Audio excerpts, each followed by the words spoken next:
तिब्बत और ताइवान स्वतंत्र देश हैं। हमारी चीन से कोई भी सीमा नहीं लगती। पता नहीं हम क्यों कहते हुए घबराते हैं कि तिब्बत एक आज़ाद देश है जिस पर चीन ने कब्जा किया है। 1913 से पहले तिब्बत आज़ाद था।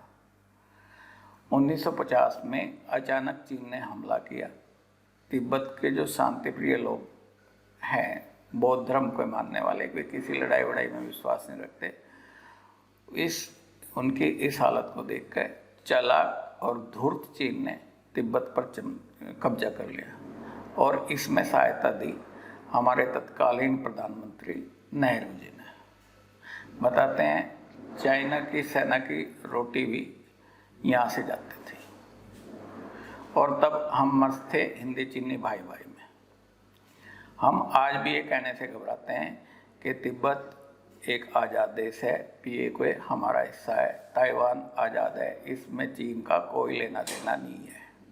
1950 में जब चीन ने हमला किया तो तिब्बत के सेंट्रल एडमिनिस्ट्रेशन के जो थे हेड थे, 14वें दलाई लामा थे, वे किसी तरह से अपने साथियों को लेकर अपने महल को छोड़कर भारत में आ गए और यहाँ पर धर्मशाला में उन्होंने अपना स्थान बनाया।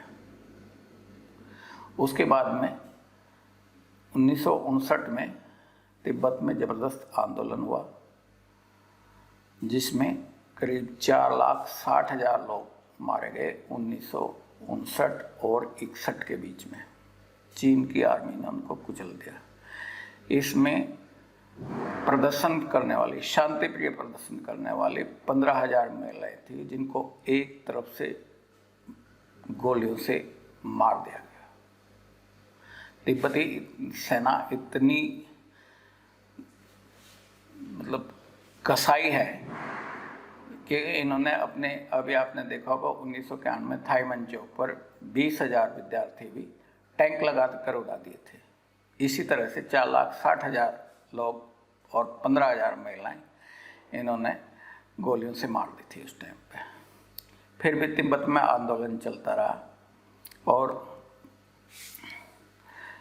इसकी जांच तब की इंटरनेशनल एजेंसी ने की जिसमें विभिन्न देशों के 11 जज शामिल थे। उन्होंने कहा इससे बुरी तरह लोगों को हमने किसी भी आर्मी को मारते हुए नहीं देखा। ये एक इंटरनेशनल रिपोर्ट थी जिसको बाद में दबा दिया गया। इसी में फिर ये आंदोलन शुरू हुआ और 79 से 81 के बीच में 6 लाख तिब्बती विद्रोह में मारे गए।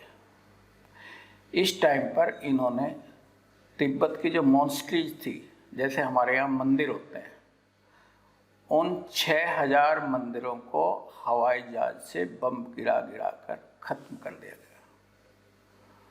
उनके जो जैसे हमारे यहाँ साधु होते हैं, मंदिर के साधु, उनको मॉन्क बोलते हैं तिब्बत में, तो उन साधुओं को या तो जिंदा जला दिया गया, जेल में डाल दिया गया, या उन्होंने यदि मंजूर किया कि हम PLA चाइना के शासन, चाइनीज कम्युनिस्ट पार्टी के शासन को मानते हैं, तो उनको छोड़ दिया गया। इसी बीच में चाइना ने एक और बड़ा काम शुरू कर दिया था, वहाँ की जनसंख्या में बदलाव लाना।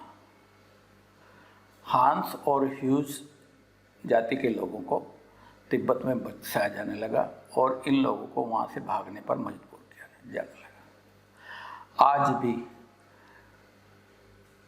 तिब्बत के बहुत सारे क्षेत्रों में, मैं आपको बता दूं कि चीन का 25% हिस्सा तिब्बत है, कि बहुत सारे क्षेत्रों में तिब्बती लोग माइनॉरिटी में आ गए। जैसे इंडिया में भी कई स्टेट्स में हिंदूज माइनॉरिटी में है। 89, 90, 91, 92 में फिर तिब्बत में शांतिपूर्ण आंदोलन हुआ और इसमें बहुत सारे लोग कुचल दिए गए।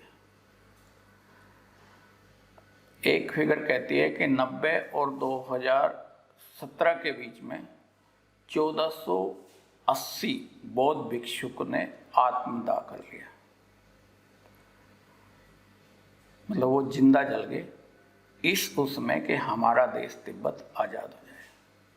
और भारत की किसी भी सरकार ने पता नहीं डर की वजह से या कैसे, आप जानते हैं, आप बेहतर जानते हैं, कभी ये नहीं कहा कि तिब्बत एक स्वतंत्र देश है, आज भी नहीं कहते। जबकि हमें कहना चाहिए तिब्बत स्वतंत्र है, ताइवान स्वतंत्र है, पीओके स्वतंत्र है, बलूचिस्तान स्वतंत्र है। और मैं चाहूँगा आप इसको यदि पसंद करते हैं तो आप इसको फॉरवर्ड करें, जिससे उनकी स्वतंत्रता के आंदोलन को मदद मिले।